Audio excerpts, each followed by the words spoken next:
What is going on, my super sandwiches? Rhymestyle here, and today I'm joined by Afro.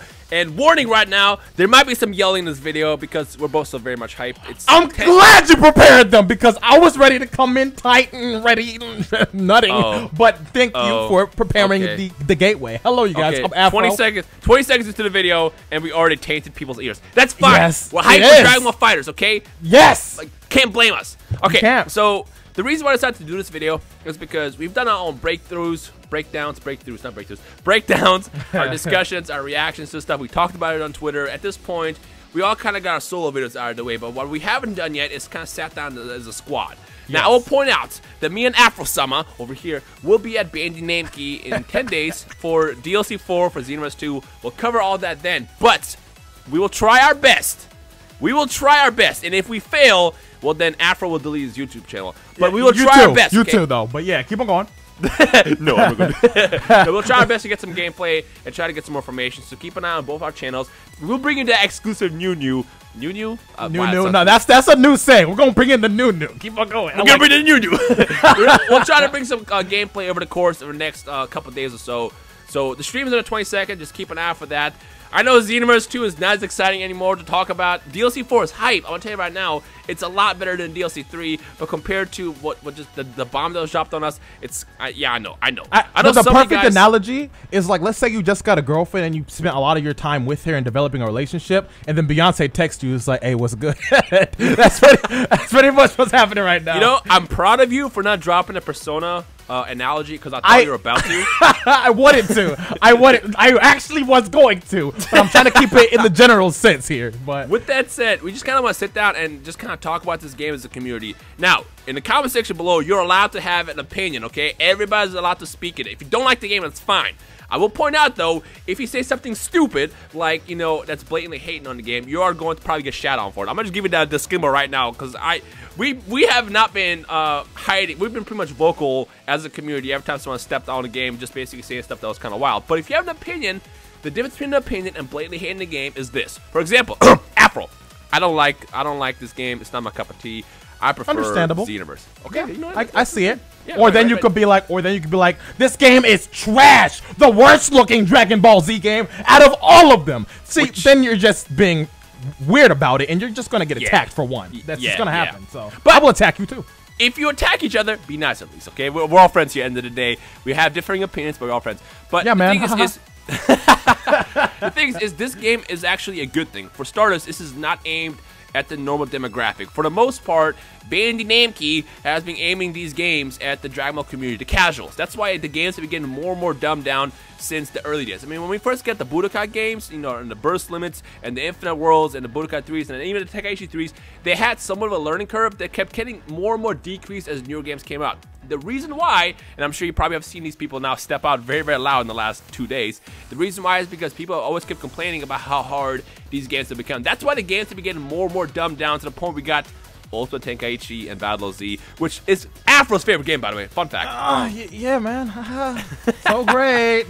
But this game is not being aimed at this community. It is aimed at the fighting game community, which is a much bigger community than the Dragon Ball one. Now, Dragon Ball is a known brand. It is a huge name. It is known across the entire world. If you don't watch anime, you know what Dragon Ball is. Yeah, you still know, no matter what. Exactly. Yeah. So now you take a game built by Arc System Works. They're known for the fighting games, you know, Guilty Gear, BlazBlue. They even do the Persona fighting game series, as well as I think some more stuff here and there. You give them, the talented developers, a name brand like Dragon Ball, allow them to stick that Dragon Ball skin on it, you got a threat, a huge threat. I mean, think about this. Marvel vs. Capcom Infinite was like the game that the community was kind of excited about next. I mean, there's a bunch of issues with that. I'm not going to talk about that game because I don't really know too much about it as far as what these issues are. But it was excited, but it was kind of like here and there. When FighterZ came out, the first thing I saw was the fighting game community. I'm talking about the fighting game community, not just Marvel vs. Capcom fans. I'm talking about fighting game community, pro gamers here.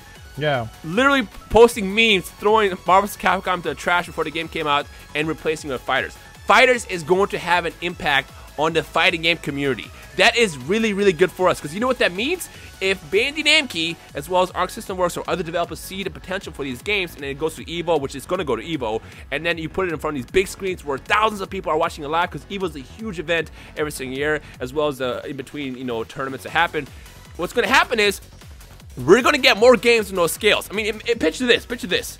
I don't know how likely we'll see a Hunter x Hunter game, but we could see something like that.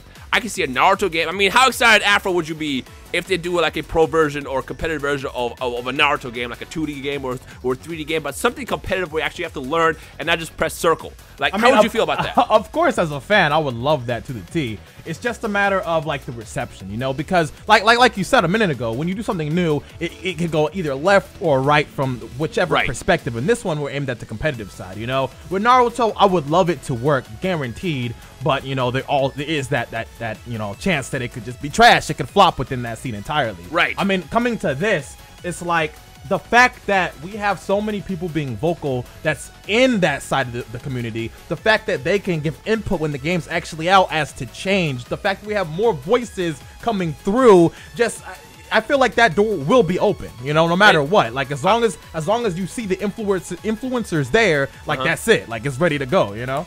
I don't know if you noticed, but did you the negative side of the community, or I guess the negative side of the response, which again, it is not everybody. It's like the loud minority. It's a handful of people compared to the people who are excited. I mean, if you have 10,000 people excited about a game and 10 people who are not, that's a loud minority. They just have to be louder. If you notice, the negativity is mostly coming from the Dragon Ball side as opposed to the fighting game side. Yeah. And the reason why is because, okay, again, you might not have to like the 2D games. A lot of people grew up on the 3D games. Xenoverse might have been your first game. And Xenoverse, while you can get pretty good at it, it's not really a fighter. It's a casual Dragon Ball simulator that looks good, it's fun, it's entertaining, but you can't like take this to like competitive sides. This game, FighterZ, you'll have to actually learn. Now, speaking of which, we'll briefly talk about this as well. With a game like FighterZ, you're not going to get a massive roster. I'm sure everybody's already covered this. We don't know how big the roster is, but in general, with games like this, the roster is no higher than 25, 30, 40 characters. If we get more than 30, 40 characters, I'm going to be surprised if you can. That'll be dope. It'd also be kind of scary too, you know, all those characters within like, for a short amount of time from what we know. It's like how much work, how much depth is in this game. The shorter, the better. From what I was told, these characters they spend like 3 months on these characters each. Yeah. It's not like Xenoverse where you know work on it in a week and then that's it. They're ready to release it, or 2 months or whatever. Like each character for these actual fighting games require like really well balancing. You really go in depth with them, develop the unique combos and all the strings, and it take like 3 months each. And you're not going to get a huge roster. I'm going to tell you right now. However, if there's that one character that you specifically need to have in that game, who is that?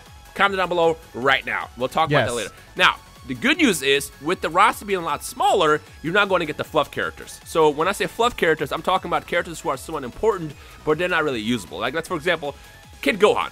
I don't think you'll see Kid Gohan in this game. Probably not. I mean, we got Teen Gohan in the Super Saiyan 2. That's the one that's the most important. You're not going to see Teen Gohan. Well, Kid Gohan, the one from, like, you know, the Saiyan Saga and stuff. While he is iconic and kind of needed in a game like Dragon Ball, no one really picks him. Like, let's be real now. Like, look at Xenoverse. Xenoverse has like, what, 100 characters or so, somewhere around there. Of those 100, how many people actually use more than the same 5? Like, realistically speaking, like, come on. I mean, Afro, you and I have had this game for, what, since October now, and we still haven't played with every single character in the game, and we do random battles. Like, yeah, that's something to think about. Now, for me, the character that I really want to see is Hit. Hit is awesome. I agree. Hit could be done really well. My top 3, because I can't pick between the 3, has to be Hit, Beerus, and Goku Black Rose. Like, out of the Beerus. Rose, yes. Yo, imagine too, right? If the insta kill thing is an actual possibility. No, it's not instant kill. It's not instant kill. There are ultimate attacks. That's confirmed now. Okay, ultimate attacks. Okay, got you. Yep. But Hakai, dog, I would love to see Hakai. Like, that would be so disrespectful. Like, oh my gosh. And like, the thing I do want to add too, because the roster is small, I know a lot of the uproar of the community is because it is small, and some people like want to have the we still don't know it's small. I just want to also stress that it's just we're speaking on that basis. We're speaking on that basis. In the past. Yeah. So I'm speaking on that because when I'm looking at Guilty Gear from where it was in the beginning, that's my main reference point for what I'm saying. So I'm saying like if it were to be small, regardless small or not, whatever you guys gauge as small, it's like you really should take the time with the characters that you use. Like, you shouldn't look at this game like how you would look at Xenoverse, where you're so quick to jump to character. Like, mess with characters, get that one that's just like, I like how he feels, and then just get your 3. You know, you got 1, you got 2, and then you get 3, and then just mess with it for a bit. And the other thing is, you're not going to see everybody using Kaioken Blue and Hit in this game, basically equivalent to Xenoverse 2. Because the thing about actual fighting games, each character is so well developed in these games that doesn't matter who you pick up, as long as you play with them, you can use them and not have to worry about the hits in the Kaioken Blues. Because let's be real, the second you see Kaioken Blue or hit show up in random matches on online Xenoverse 2, you get mad because you know what's about to happen. I mean, you might win, but it's going to be annoying. In a situation like with fighters or action fighting games like Guilty Gear, Blaze Blue, or the Persona fighting game series, you don't have to worry about that. If you see a character, you will know how they'll fight, but you don't have to be like, oh, here comes the standard breaks, or here comes the Kaioken Blue and the Infinite vanishes. You don't have to worry about that because that's not the case ever. Now, as far as why we're excited about this also is this is an actual developer that knows how to handle fighting games. Now, I also want to drop the myth right now. They did not develop Extreme Butoden. They did not do that. Yeah. They worked on the sprites. Apparently, the actual developers for Extreme Butoden was in-house Bandai Namco, but all Arc System Works did for Extreme Butoden was just work on the sprites. So they basically made the game look nice, whereas the important part wasn't done by them. But this time, it's all in their hands, and we have a lot of trust in them. This is going to be a good game. This is going to be tournaments. This is going to grow. It's going to have a huge impact on our community for the better, and that's why we're so excited. This is why this game is so impactful and important for what's to come in the Dragon Ball world, and we just want to kind of talk about that and see what you guys think. After, is there anything else you want to add before we end this? My one thing I want to add, right? It's kind of like a question as well to add in with your question. So, like, in a lot of fighting games, a lot of people like to compare this to Marvel vs. Capcom, whatever. Every fighting game has some type of form of exploit or some type of form of gimmick that's just not fun to watch. Now, I'm talking about from the mindset of just thinking from the long term. What is one thing in this game from other fighters? So, people who are not into fighters can look and kind of look into those type of genres that you're referencing and see how that is. What is one thing in this game that you would not want to have happen? Like it to be zoning heavy, or like any type of loops or anything like that. You know what I'm saying? Like, on Marvel vs. Capcom, even though it takes a lot of skill, you can do infinite combos. Like, what is one thing that you would like to not be here from that competitive standpoint? That's a really interesting question. Yeah. And I feel like a small percentage of people are going to answer that because most people probably haven't played those games. But if you did have a lot of experience with games like Guilty Gear, Marvel vs. Capcom, juggling, or the dust attacks as they're called in those games, I guess let us know any fears you might have about the game, or if you're just completely brand new to it, let us know your fears. Exactly. Again, this video is meant to be as a purpose to kind of just open up the floor to get everybody to kind of talk. Again, we all did our individual breakdowns, our reactions, we talked on Twitter, but now let's kind of make this one video where we can kind of discuss what we're thinking and what's wrong. And again, do not kill each other. Everybody's okay to have an opinion, unless you're blatantly hating, in which case, go ham. Just be nice.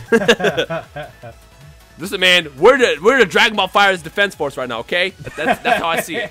Yeah. I feel it. Don't kill each other. Unless you hate it, in which case, go for it. No, I'm just kidding. Anyways, go do it. In the next couple of days, hopefully we'll have some gameplay for this game. We'll see what we can get from Bandai Namco. We'll do our best. We'll fight our way through there. Check out the Xenoverse 2 DLC to those who are excited about that still, because I know that the community is split. A lot of you guys like to see the Xenoverse type games, and a lot of you guys, the other side of the community, just want to see whatever games like this. So you're getting a little bit of everything, and I would not be surprised, honestly, if we get another game randomly announced in the course of the next like 6, 7, 8 months. I mean, bro, imagine, dog. That right? would be crazy. Yeah. Everybody gets something they want, but whichever. Exactly. Yeah.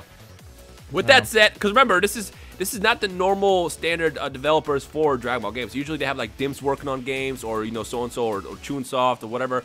So this is a left field random developer. That's not really random, but it's like, oh, okay, they're doing a game. So it's kind of a big deal. So I would not be surprised if someone else is out there is working on another game, because Dragon Ball is a huge series and it prints money. So as long as people are buying the products, they'll keep giving us games, which is good. With that said, I guess feel free to discuss everything down below. Afro, last final words, anything? Yeah, that's it. Okay, so just for that, I'm gonna body you when we got our hands in the game in a couple days. And I hope that happens. The exposed video is coming soon. That's all I'm gonna say. Ladies and gentlemen, I hope you enjoyed today's quick discussion, which really wasn't that quick at all. But if you did like it, feel free to like it and let us know your thoughts in the comment section below. Enjoy the rest of your day. It's been Afro and Rhymestyle. We'll see you guys next time. Peace.